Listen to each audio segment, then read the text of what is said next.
দীঘায় জগন্নাথ ধামের উদ্বোধনের দিন হাতে গোনা শুরু।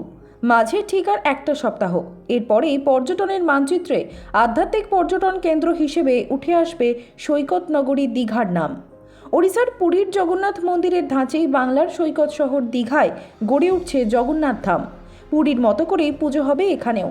এবছর থেকেই শুরু হবে রথযাত্রা। পুরীর মন্দিরের প্রসাদ খাজা, আর এখানে থাকবে গজা, সঙ্গে কালীঘাটের প্যাড়াও থাকবে। পুরীর মন্দিরের অন্যতম আকর্ষণ মন্দিরের ধ্বজা তোলা। অভিনব সেই দৃশ্য দেখা যাবে দীঘার মন্দিরেও। কেন খাজার পরিবর্তে প্যাঁড়া বা গজা বিক্রি করা হবে, এই প্রশ্ন ইতিমধ্যেই উঠতে শুরু করেছে। তবে এর ব্যাখ্যাও দিয়েছেন খোদ মমতা বন্দ্যোপাধ্যায়। মুখ্যমন্ত্রীর প্রশ্নের উত্তরে পুরীর জগন্নাথ মন্দিরের সেবায়িত রাজেশ দৈতাপতি জানান, জগন্নাথের ভোগের পর আগে দক্ষিণাকালীকে তার সমর্পণ করা হয়, তারপরে মহাপ্রসাদ হয়।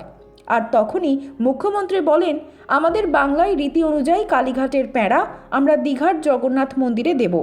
পুরীর খাজা যেরকম শুকনো মিষ্টি বলে মানুষ প্রিয়জনদের জন্য নিয়ে যেতে পারেন, তেমনি আমরা সেরকম প্যাঁড়ার সঙ্গে বাংলার শুকনো মিষ্টি হিসেবে গজা রাখব, যাতে এই শুকনো মিষ্টি মানুষ নিয়ে যেতে পারেন।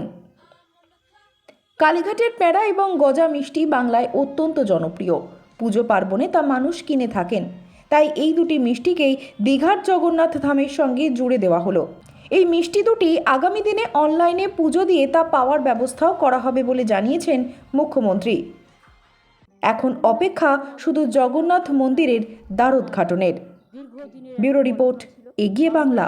নতুনত্ব যা হাজার হাজার বছর ধরে থাকবেন এবং বাংলার মানুষ সহ সারা দেশের মানুষ সহ সারা পৃথিবীর মানুষ এটি একটি তীর্থস্থান এবং ধর্মস্থান হিসেবে এটা একটা নতুন ধর্মক্ষেত্র এবং এটা একটা পৃথিবীর ইতিহাসে, পৃথিবীর মানচিত্রে একটা নতুন একটা সংযোজন হবে।